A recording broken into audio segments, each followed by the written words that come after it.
The Cold War did not look like what most people were told it looked like. That is the first thing to understand.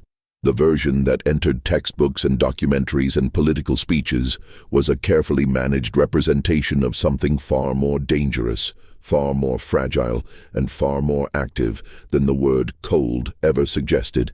Cold implied stillness. Cold implied distance. Cold implied a kind of mutual restraint born of rational calculation between two superpowers who understood the stakes. None of that was accurate. What the Cold War actually was, beneath its official surface, was a continuous and largely invisible construction project.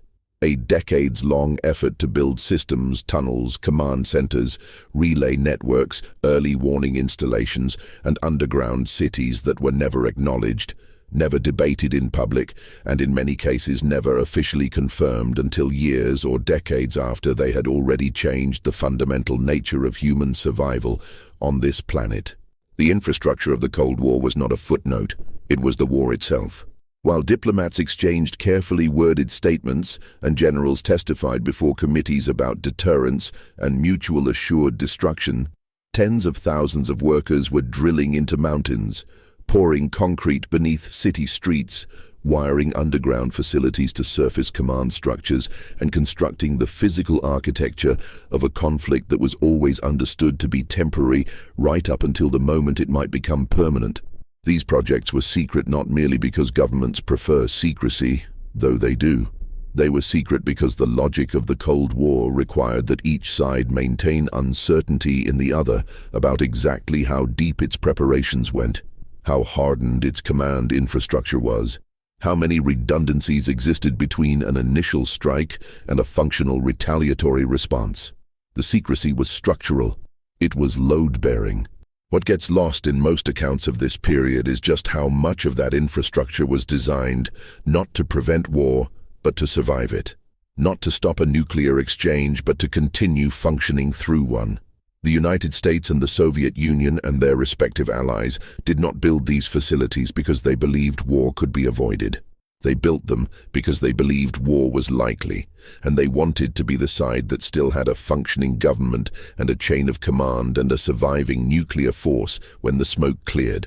That assumption, held simultaneously by both sides, created a self-reinforcing dynamic that made the infrastructure larger, deeper, more redundant, and more automated with every passing year.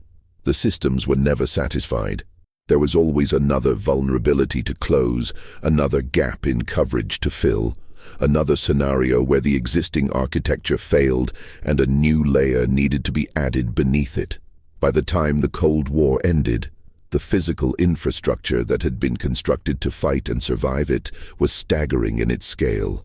Hundreds of underground facilities across multiple continents, communication networks buried under oceans and inside mountains, early warning systems spanning the Arctic, automated response protocols that could, under certain conditions, initiate a nuclear strike without a human decision being made in the conventional sense, launch-on warning systems that compressed the time between detection and response to minutes, facilities designed to house governments for months or years after a surface civilization had ceased to exist. All of it built in secret. Most of it maintained in secret. Some of it still operational today, under classifications that have never been lifted. What follows is an account of 16 of those projects, not the most famous ones, not the ones that appear in the approved histories, the ones that were sealed away, that workers were warned never to discuss, that entire government departments were created specifically to obscure, the ones where the gap between what was officially stated and what was actually constructed tells you something true about the period that no diplomatic record ever will. The first project did not begin with a blueprint or a budget allocation or even a formal government decision. It began with a fear, and that fear was very specific. In the years immediately following the Second World War, American strategic planners became consumed by a single question.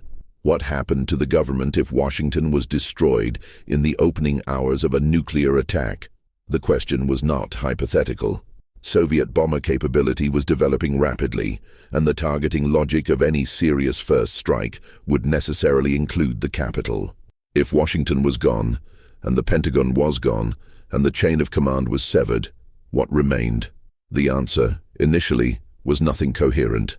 There were continuity of government plans on paper, but they assumed communication lines and transportation infrastructure that would not survive what planners were now describing as a 10-megaton detonation over the Potomac. The solution that emerged from this analysis was Raven Rock Mountain Complex, built into the granite of South Mountain in Pennsylvania, roughly 70 miles north of Washington. Construction began in 1950. It was not announced. Workers were brought in under contracts that described the project in deliberately vague terms. Local residents noticed unusual activity but were not informed of what was being built. What was being built was an alternate Pentagon, a fully equipped military command center capable of surviving a direct nuclear strike and continuing to direct American military operations from beneath a mountain. The facility was blasted out of solid rock. It was mounted on enormous springs to absorb the shock of a nearby detonation. It had its own power generation, its own water supply, its own air filtration systems designed to handle both blast overpressure and radioactive fallout. It had conference rooms, communications equipment, dormitories, and a cafeteria. It was, in every functional sense, a government building that happened to be inside a mountain. The workers who built Raven Rock were not told what they were building. Construction crews were compartmentalized. No single contractor had visibility into the full project. The official name used in internal communications shifted multiple times. Local communities near the site were managed through a combination of land acquisition and quiet discouragement of inquiry.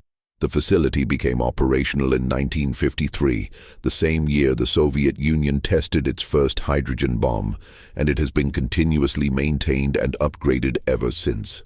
For decades, its existence was neither confirmed nor denied by the American government. When it was finally acknowledged in the 1990s, the acknowledgement was minimal and carefully framed to avoid revealing anything substantive about its current capabilities. Workers who had spent careers there had signed agreements that functioned as lifetime silence obligations. The mountain kept its secrets because the people inside it were required to keep them too. But Raven Rock was only one node in a system that was growing simultaneously in multiple directions. The same logic that produced a parallel facility at Mount Weather in Virginia. This one managed not by the military, but by the Federal Emergency Management Agency's predecessor organizations. Mount Weather was different from Raven Rock in one crucial respect. While Raven Rock was designed to preserve military command, Mount Weather was designed to preserve civilian government. It was the facility where the President, the Cabinet, members of Congress, and the Supreme Court would relocate in the event of a nuclear attack on Washington.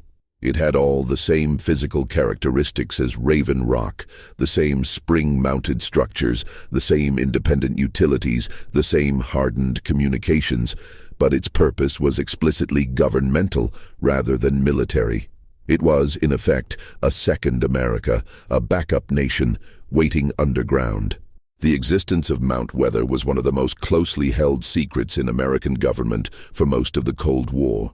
The facility employed hundreds of permanent staff who lived in nearby communities and commuted to work at what was officially described as a weather monitoring station. The cover was maintained with considerable effort. The antenna arrays on the mountain surface were real and functional, providing genuine weather data. But they also served the secondary purpose of making the facility's true purpose less immediately apparent from aerial surveillance. The roads leading to the facility were watched. Visitors without proper clearance were turned away without explanation. When a commercial airliner crashed into the mountain in 1974, killing all passengers and crew, the recovery operation was conducted under unusual security conditions that struck the surviving families and journalists as strange.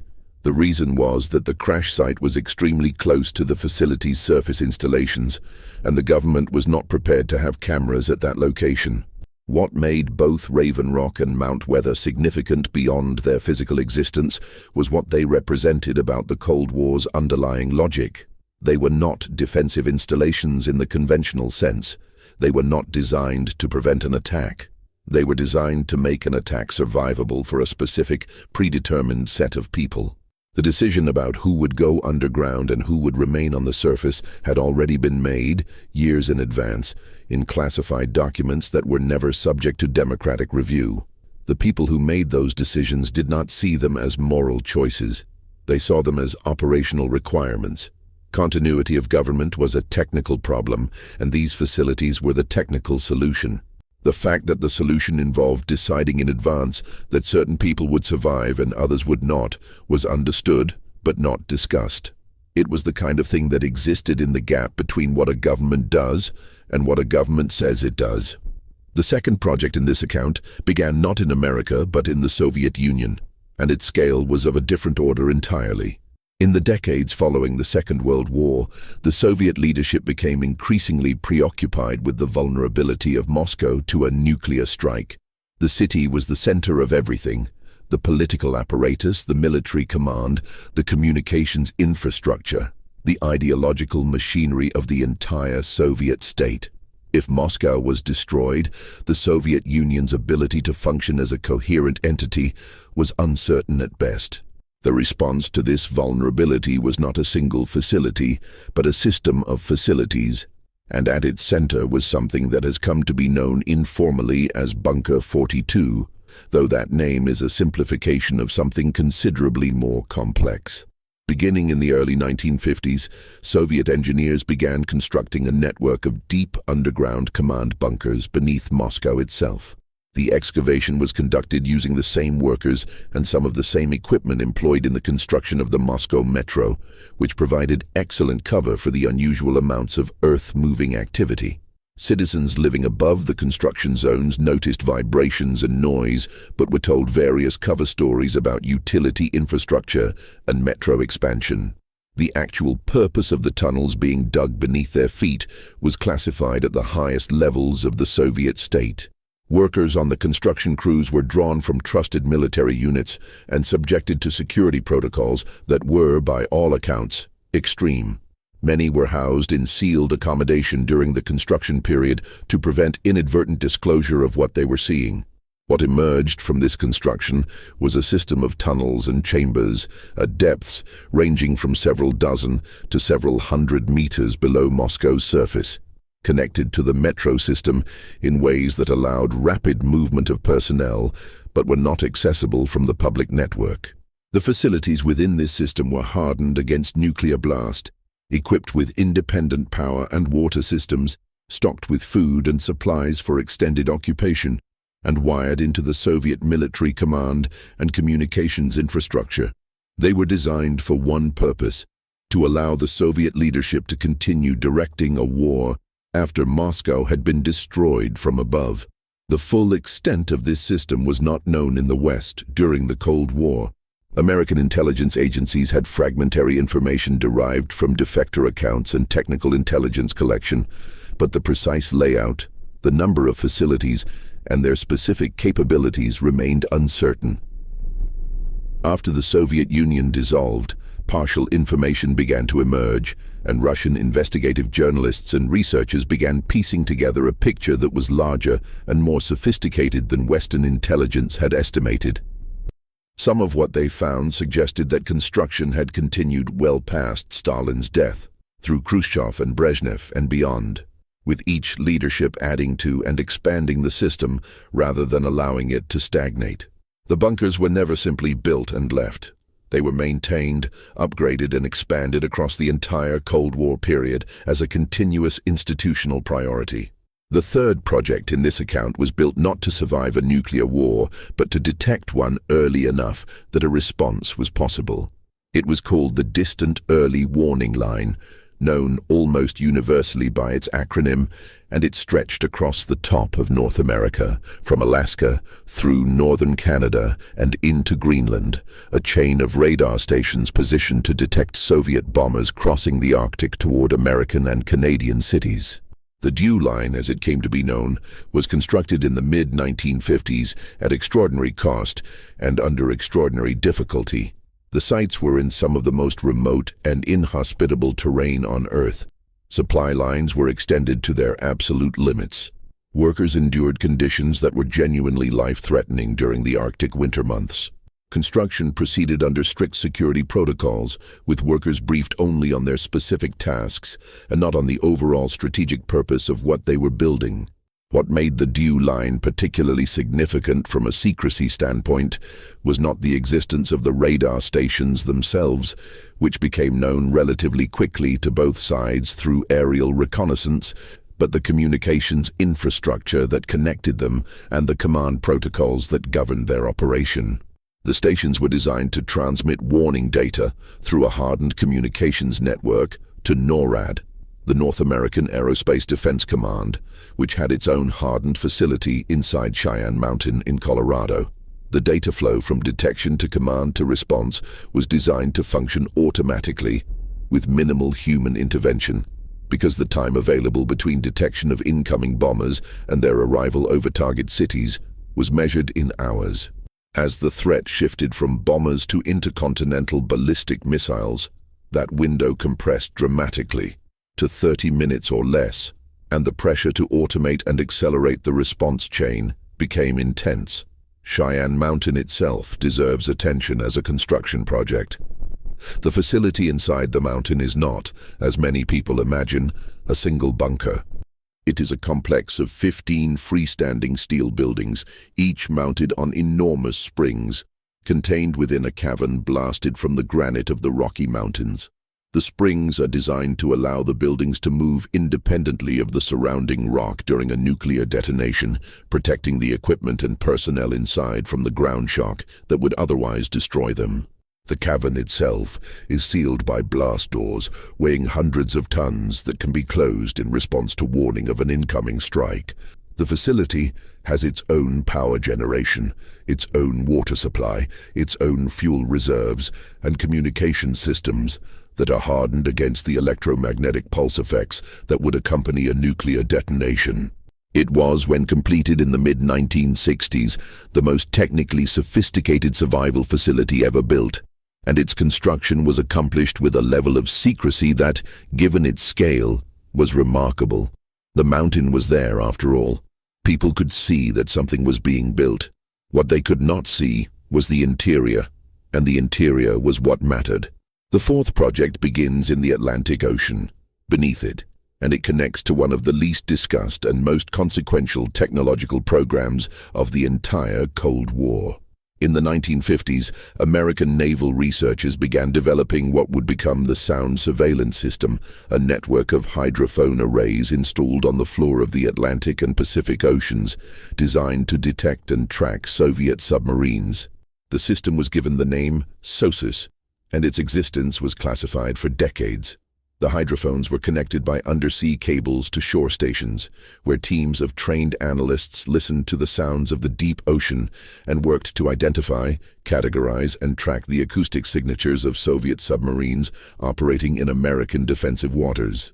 The construction of SOSUS was an engineering achievement of genuine significance. Installing sensitive hydrophone arrays on the ocean floor at depths of thousands of meters, running cables across thousands of miles of ocean bottom, and building the shore-based processing facilities required to make sense of the incoming data was a project of extraordinary complexity. It was accomplished largely without public awareness. The shore stations were constructed with cover explanations that satisfied casual inquiry. The cable-laying ships that installed the undersea components were operated under classifications that prevented disclosure of their true missions. Workers at the shore stations were required to maintain secrecy about the nature of their work. The full capability of the system was not disclosed to American allies except on a strictly need-to-know basis, and the Soviet Union, despite considerable intelligence effort, did not develop a complete picture of SOSUS's capabilities until considerably later than American planners had feared. What SOSUS represented, beyond its technical achievement, was a shift in the fundamental nature of the undersea Cold War. Before its deployment, American anti-submarine warfare capabilities were limited and largely reactive. After it, the United States had a continuous, passive, global picture of Soviet submarine movements in the Atlantic and Pacific. Soviet submarines that American commanders had previously been unable to locate could now be tracked from the moment they left port.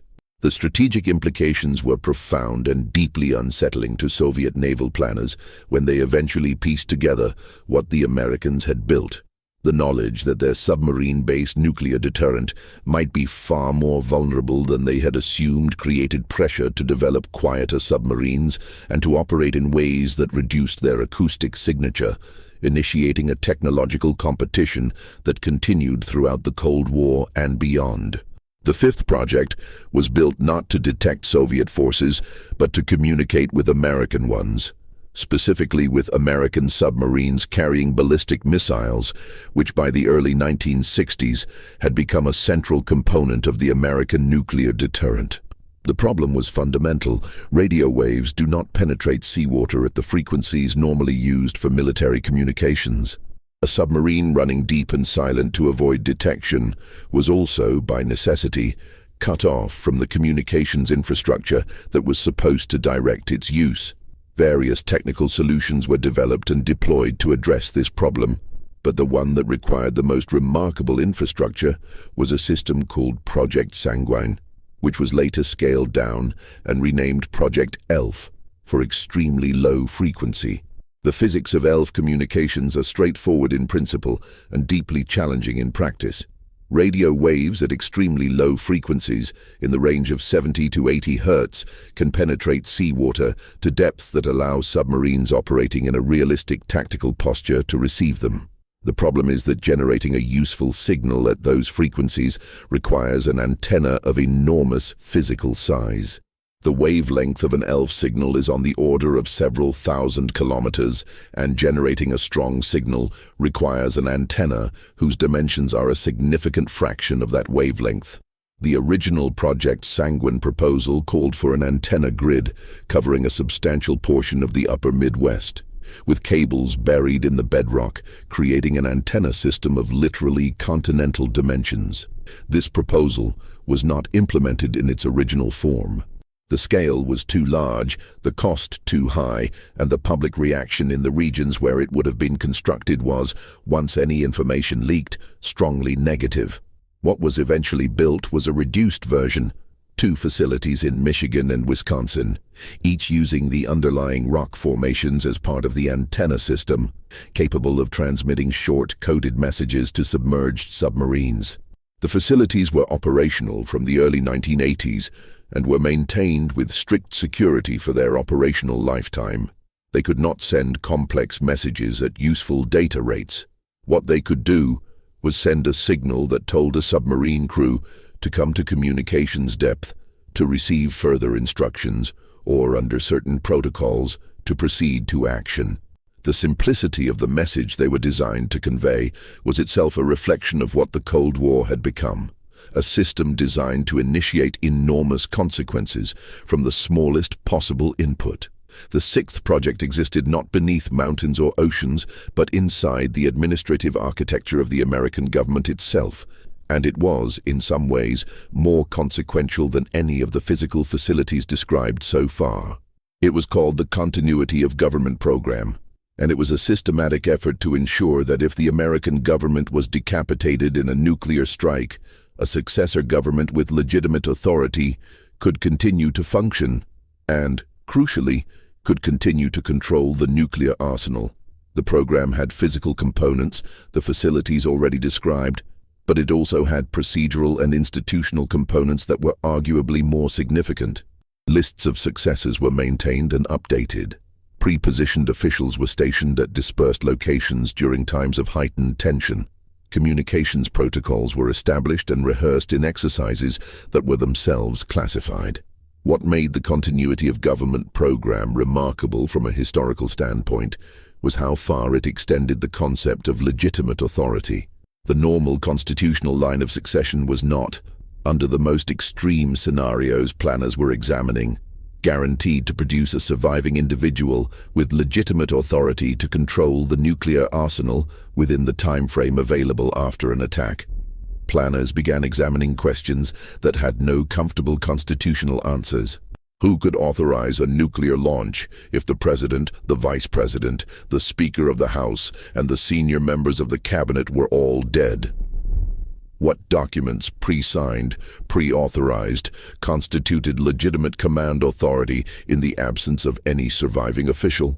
These questions were addressed in classified memoranda that created, in effect, a shadow constitutional structure designed to function in conditions where the visible constitutional structure had ceased to exist. The seventh project was Soviet in origin, and its full extent was not confirmed until after the Cold War ended, and even then, only partially. It was called Perimeter, and it was a system designed to ensure that the Soviet Union could launch a retaliatory nuclear strike even if its entire command structure had been destroyed in an American first strike. The system worked by monitoring for indicators of a nuclear attack, including seismic signatures, radiation levels, and communication silence from command centers. If those indicators were detected and could not be countermanded by surviving Soviet officials within a specified time window, Perimeter would autonomously launch a subset of Soviet nuclear missiles, not at military targets, but at communication relay points from which launch commands would then propagate to the rest of the Soviet ICBM force. The existence of Perimeter, which some Western analysts came to call the dead hand system, was one of the most closely guarded secrets of the late Soviet period. American intelligence had fragmentary indications of its existence, but did not have a clear picture of its capabilities or operational status. Soviet leaders never publicly acknowledged it during the Cold War. When a former Soviet official confirmed its existence to an American journalist in 1993, the revelation was treated in the West as sensational news, though the logic behind it was, once explained, entirely comprehensible given the strategic context in which it had been developed. The Soviets had concluded, after considerable analysis, that the most dangerous scenario for nuclear war was not a deliberate Soviet first strike, but an American first strike designed to decapitate Soviet command and prevent retaliation. Perimeter was designed to make that scenario impossible. If Soviet command was destroyed, the missiles would fly regardless. The deterrent value of the system depended, in theory, on American decision-makers knowing it existed. But if they knew it existed, they would know that any first strike would automatically produce a retaliatory strike. The problem was that American decision-makers did not, in fact, know it existed, which meant the deterrent logic was functioning in a vacuum, and the system was maintaining a deterrent posture against an adversary who was not aware of what was being deterred. The eighth project connects directly to the vulnerabilities that made systems like Perimeter seem necessary.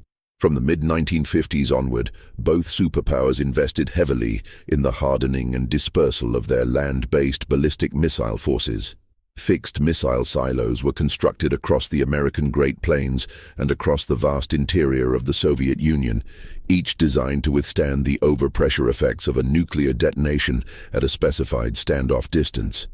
The silos themselves were engineering achievements of considerable complexity.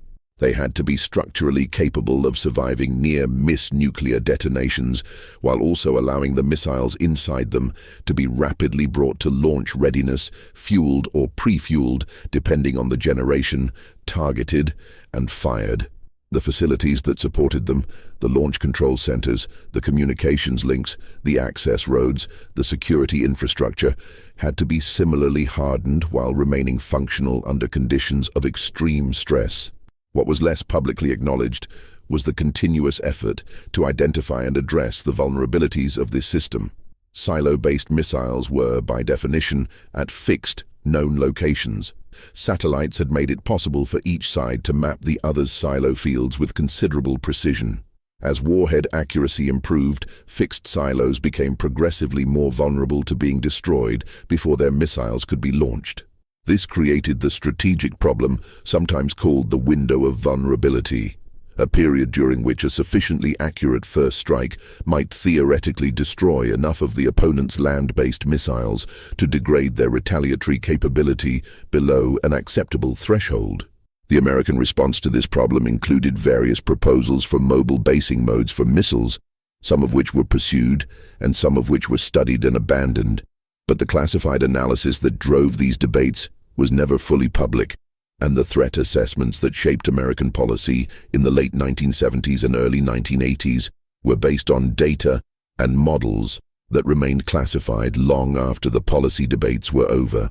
The ninth project took place primarily under the English Channel and beneath the streets of London, and it was part of a broader British effort to preserve governmental function in the event of a nuclear war. Britain's position in the Cold War was distinctive. It was a nuclear power, an American ally, and a target of the first importance to Soviet planners, who understood that British airfields and ports would be essential to any American military operation in Europe. The Soviet target list for Britain was extensive and included not only military installations, but the governmental and communications infrastructure of the country. British planners understood this and undertook their own continuity of government preparations with considerable urgency. The facilities they built reflected both the resources available to a mid-sized power and the specific geography of the British Isles. The cabinet war rooms that had served Churchill during the Second World War were improved and expanded for the nuclear age. A facility in Corsham in Wiltshire, known as Burlington, and described in cover documents as a government storage facility, was developed into a substantial underground complex capable of housing several thousand government officials and support staff for extended periods. The facility had its own water supply drawn from an underground lake, its own power generation, its own BBC broadcasting capability, kitchens, dormitories and offices. It was connected to the national communications network through hardened links and had its own telephone exchange.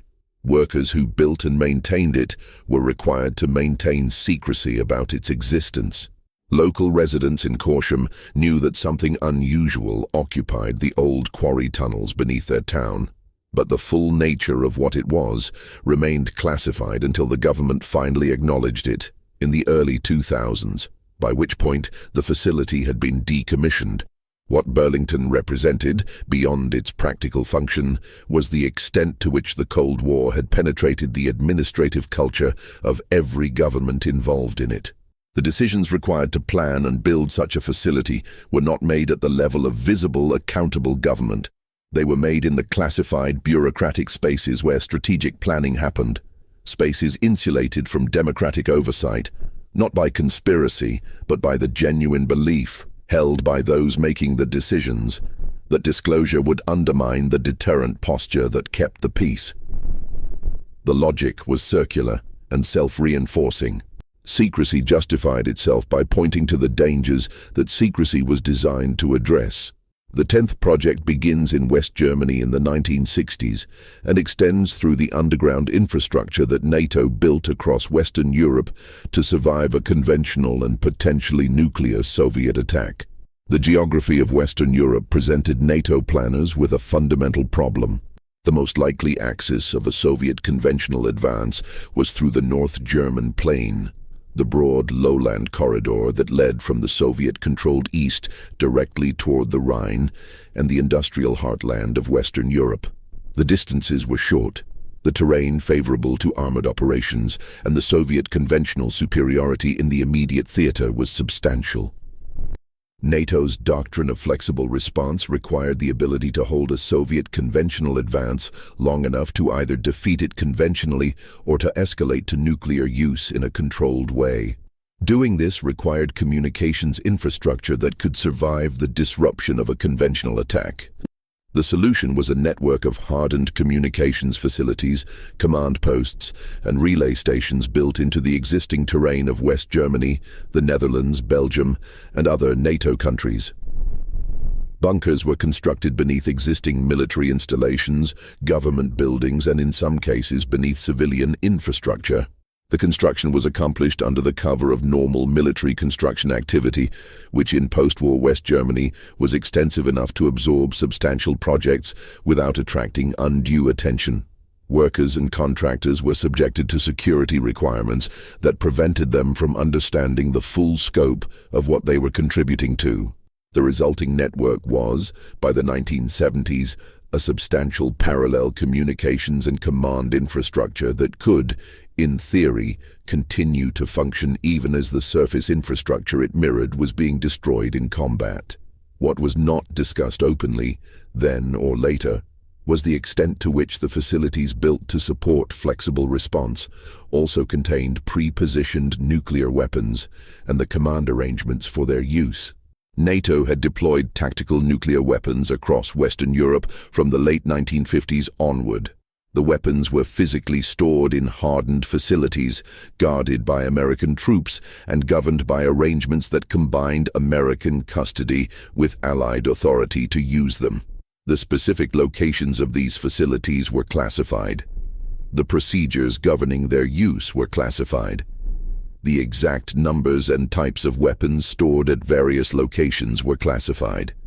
All of this existed within a framework of public statements about NATO nuclear policy that were carefully crafted to say nothing specific about any of these details. The gap between what was publicly said about NATO nuclear posture and what the physical infrastructure of that posture actually was remains, in some respects, not fully closed even today. The 11th project was American in origin and was designed to address what planners identified as the most dangerous gap in the American nuclear command architecture: the vulnerability of the command aircraft through which nuclear orders would be transmitted during an actual nuclear exchange. The problem was that the hardened ground-based command centers, however well protected, were connected to the missile force by communications links that could be disrupted by the electromagnetic pulse effects of nuclear detonations. An adversary willing to detonate nuclear weapons at high altitude over American territory could potentially sever the communications links between command and launch, without any direct attack on either the command centers or the missiles themselves.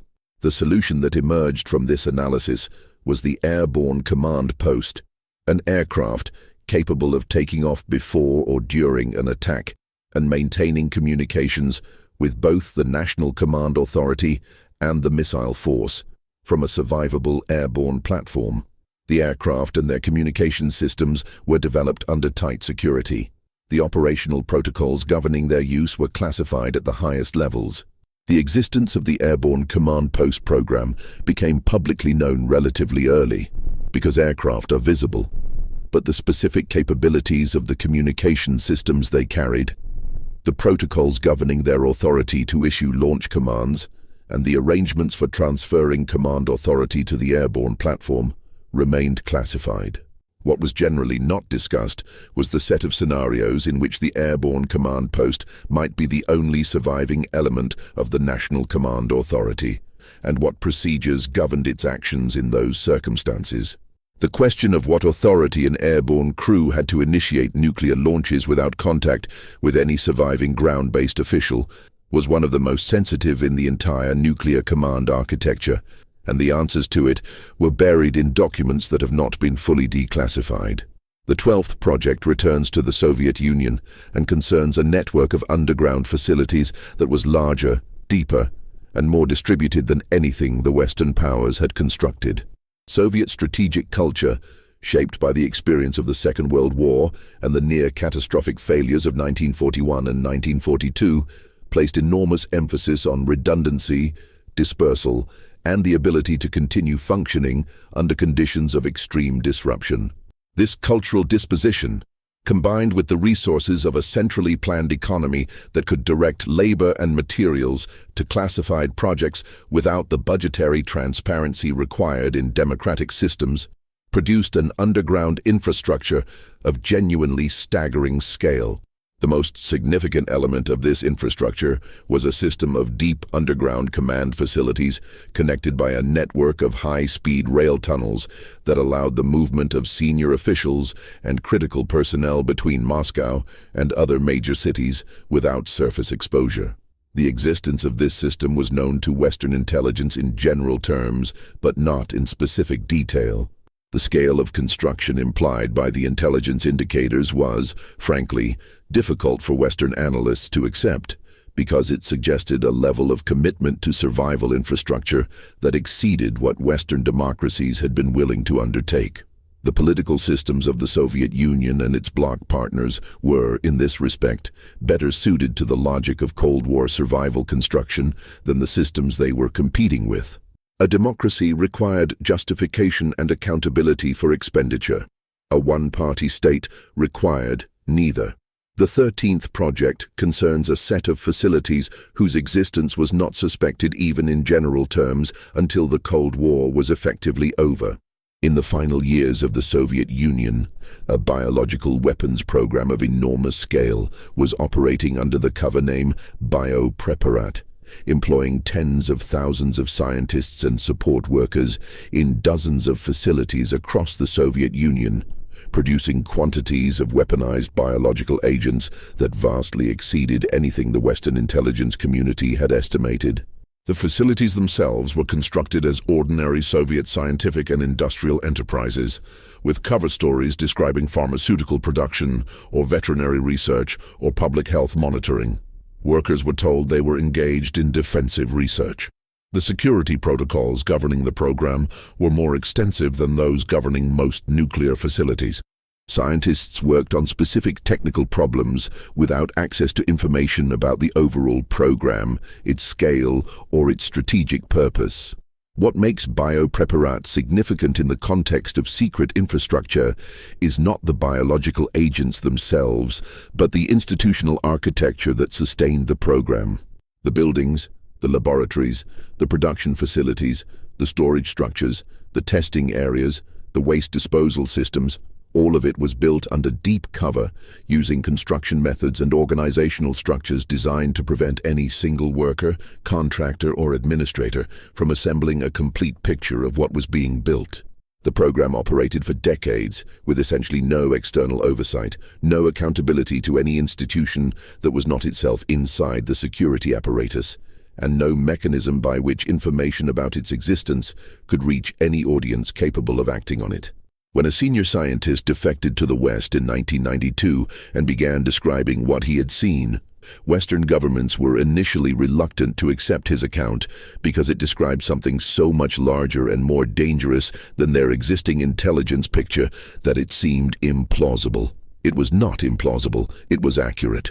The 14th project was American and began in the early 1960s as a response to a specific and terrifying event. In 1961, a B-52 carrying 2 nuclear weapons broke apart over Goldsboro, North Carolina. Both weapons fell free. One of them descended partially through its arming sequence before impacting the ground.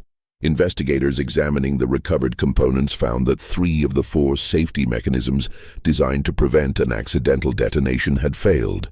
One switch, later described as a simple low-voltage switch of a type found in household appliances, stood between the device completing its arming sequence and a thermonuclear detonation in rural North Carolina.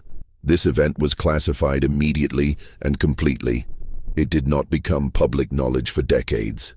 When it did, the response of American officials was to note that the safety mechanisms had worked, that the weapon had not detonated, and that the safety record of the American nuclear arsenal was excellent. What they did not say was that the investigation of the Goldsboro incident had revealed systematic problems with the safety architecture of a significant fraction of the American nuclear stockpile, problems that required an emergency program of modification and enhancement to weapons that were deployed, operational and in some cases already distributed to delivery systems. The program to address these vulnerabilities was conducted under classifications that prevented the public, Congress, and most executive branch officials from understanding either the scope of the problem or the scale of the remediation effort. New safety systems were designed and retrofitted to existing weapons. New design criteria were established for future weapons. The organizational structures responsible for nuclear weapons safety were examined and, in some cases, restructured. All of this was accomplished within a bureaucratic space that was entirely invisible to the democratic processes that were nominally responsible for overseeing the American nuclear arsenal. The assumption that the weapons were safe, that the accidents were minor and isolated, that the overall system was functioning as intended, was maintained in public discourse throughout the period when it was known, inside the relevant classifications, to be not entirely accurate. The 15th project was not American or Soviet, but was located in a country that maintained a specific and carefully managed ambiguity about its nuclear status. Israel's nuclear weapons program, developed in the 1950s and 1960s with French assistance and subsequently continued independently, was built around a reactor facility at Dimona in the Negev Desert, a facility whose construction was covered by a series of increasingly transparent cover stories that the Israeli government maintained long after they had ceased to be plausible. The facility was described at various points as a textile factory, a metallurgical research center, and a pumping station. American intelligence identified it as a nuclear facility relatively quickly, and the Kennedy administration applied considerable diplomatic pressure to gain access for inspection. The inspections that were eventually permitted were conducted under conditions that systematically prevented the inspectors from seeing the most sensitive parts of the facility. Structural features of the buildings were altered to conceal the dimensions of certain spaces. Activities were scheduled and rescheduled to ensure that inspectors were not present during revealing phases of operations. Documents were withheld. Personnel were briefed on what could and could not be discussed. The Israeli program was significant in the Cold War context, not because Israel was a superpower, but because its success demonstrated something about the limits of nuclear non-proliferation that both superpowers preferred not to examine too closely. A determined state with adequate technical capacity and an effective security culture could develop a nuclear weapons program beneath the radar of both American and Soviet intelligence, and could maintain a posture of official ambiguity about its nuclear status indefinitely. The infrastructure for that program, built in secret in the desert, maintained in secret for decades, and never officially acknowledged by the Israeli government, even after it became common knowledge among arms control specialists, was a kind of existence proof for a proposition that the Cold War's official architecture was designed to deny. The 16th project is different from the others in this account, because it was not a single facility or a specific program, but a system designed to replace decision-making itself under the most extreme conditions of the nuclear age. It was called the Emergency Rocket Communication System, and it was a collection of modified ballistic missiles designed to carry not nuclear warheads, but radio transmitters. In the event that normal communications between the National Command Authority and the missile force had been severed by nuclear detonations or electromagnetic pulse effects, these missiles would be launched on trajectories that took them over the continental United States, broadcasting launch codes and authorization signals on frequencies that surviving launch control crews could receive. The missiles were, in effect, the communication system of last resort, the final link in a chain that was designed to ensure that even in the aftermath of a catastrophic nuclear exchange, American missiles could still receive and execute launch commands. The existence of this system was classified for decades. Its operational details remain partially obscure even now. What it represented, stripped of its technical complexity, was a decision made at some point in the classified planning process to ensure that nuclear weapons could be launched under any circumstances, including circumstances where the human beings who were nominally in command of them had been killed, where the communications infrastructure had been destroyed, and where the only surviving link in the chain was an automated system broadcasting pre-authorized codes to launch crews who had been trained to respond to them. The human decision that authorized nuclear use had been made in advance. The system was designed to execute it automatically. The question of whether this constituted meaningful human control over nuclear weapons, whether the pre-authorization represented genuine human judgment or the mere technical formality of it, was not a question that the system's designers were asked to address. What connects these 16 projects, and what makes them collectively more significant than any one of them individually, is the architecture of secrecy that surrounded them. Each one was built behind layers of classification that prevented any single person from seeing the whole. Each one was maintained by workers and officials bound by agreements that extended their secrecy obligations across years and decades. Each one existed within an institutional framework designed specifically to prevent the kind of transparency that democratic governance nominally required, and each one reflected a decision made by people with genuine authority and genuine expertise that the ordinary mechanisms of public accountability were incompatible with the requirements of nuclear deterrence. That decision was not made cynically. The people who made it were not, for the most part, hiding wrongdoing. They were managing what they genuinely believed to be an existential threat, using the tools available to them within the institutional cultures that shaped their judgment. They built in secret because they believed secrecy was necessary. They automated because they believed human response times were inadequate. They created continuity of government systems because they believed that the alternative to such systems was the complete disintegration of authority after an attack. The logic was coherent within its own premises. What it produced over the course of 4 decades was a physical and institutional infrastructure of enormous complexity, built to function in conditions that never occurred, maintained against threats that were real, but also continuously exaggerated by the institutional dynamics that the preparations themselves created. The accidents that occurred within this system were managed the same way the system itself was built, through classification, through compartmentalization, through the careful management of information to prevent any single narrative from assembling itself into a coherent picture of systemic failure. The 1961 Goldsboro incident was one example. The 1966 incident near Palomares, Spain, where a B-52 collision with a refueling tanker scattered 4 hydrogen bombs across the Spanish countryside, was another. The 1968 crash near Thule Air Base in Greenland, which contaminated a substantial area with radioactive material, was another. Each incident was managed individually.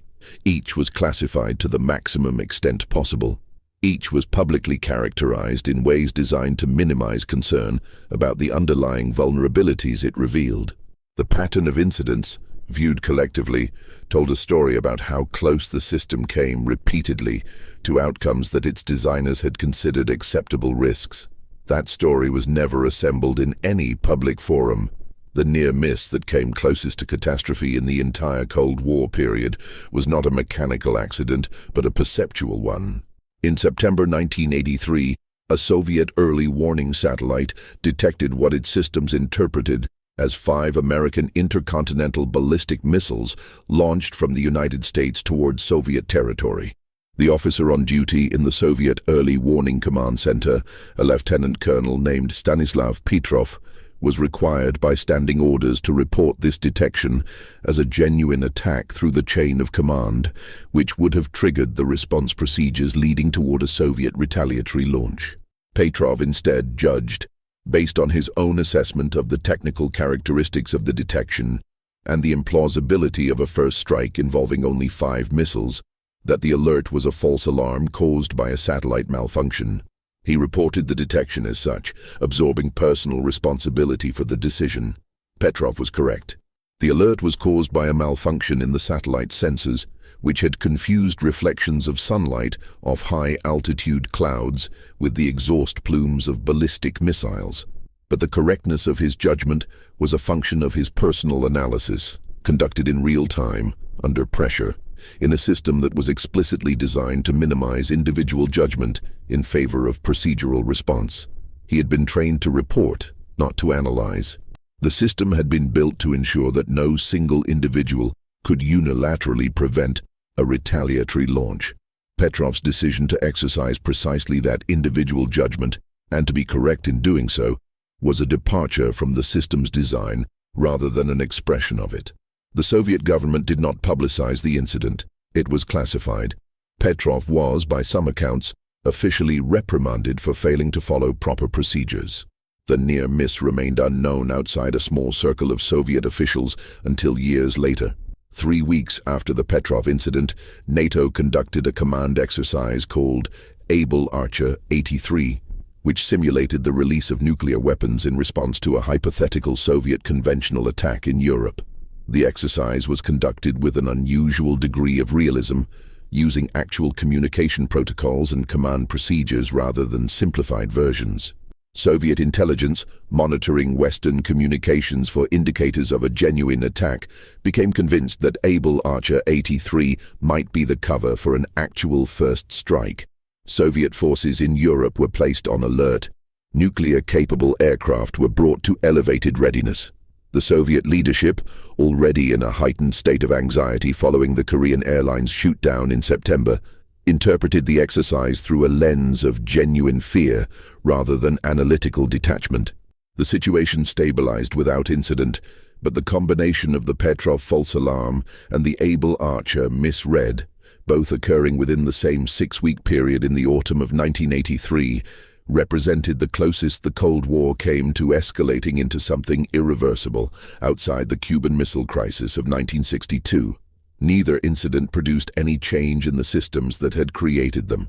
The early warning infrastructure that had generated the false alarm was not redesigned to reduce false positives. The exercise protocols that had frightened Soviet intelligence were not substantially modified. The automated and semi-automated response procedures that gave human judgment only minutes to operate before being superseded by pre-programmed action were not altered. The systems remained exactly as they were, waiting for the next incident to manage. The physical infrastructure described in this account did not disappear when the Soviet Union dissolved in December 1991. The facilities continued to exist. Many continued to be maintained and operated. The American underground command centers remain operational. The communication systems designed to function through a nuclear exchange remain deployed. The procedures governing nuclear use remain in place, updated and revised, but built on the same foundational architecture that was created in the 1950s and 1960s. The Russian Federation inherited the Soviet nuclear arsenal, the Soviet command and control systems, the Soviet continuity of government infrastructure, and the Soviet early warning network. The transition was not seamless. There were years in the early 1990s when the Russian nuclear command architecture was in genuine disarray, when the chain of command was uncertain, when maintenance of the infrastructure fell behind, when the people responsible for operating it were not being paid reliably and were leaving for other employment. Those years represented a different kind of danger than the Cold War's deliberate standoff, a danger created not by intention, but by institutional decay. The systems that the Cold War built were not designed to be turned off. They were designed to persist, to maintain themselves, to continue functioning even in the absence of the human institutions that created them. Some of them have the capability to do precisely that. The physical infrastructure, the tunnels, the bunkers, the hardened command centers, the undersea cables, the early warning arrays will outlast the political arrangements that justified their construction by decades or centuries. The institutional knowledge required to operate them continues to be maintained and transmitted. The doctrines that govern their use have been revised at the margins, but not at their foundations. The Cold War ended on December 25, 1991, when the Soviet flag was lowered over the Kremlin for the last time. The infrastructure built to fight it did not end with it.